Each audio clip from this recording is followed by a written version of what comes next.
What did I like best about the program?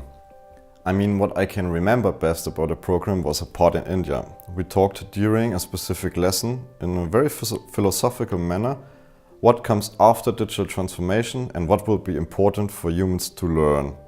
And that was creativity, because we came to the point that a machine can only transform input into output, but never create anything without an input.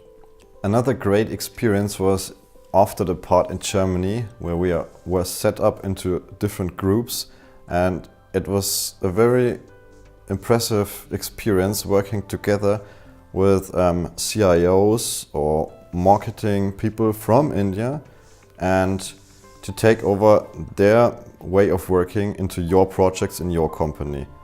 The courses were also framed by different and very interesting cultural activities organized by the hosts. That means in India it was the Indian Institute of Management in Bangalore, and in Germany it was the Fraunhofer Institute in Nürnberg and the Friedrich-Alexander-Universität Erlangen-Nürnberg.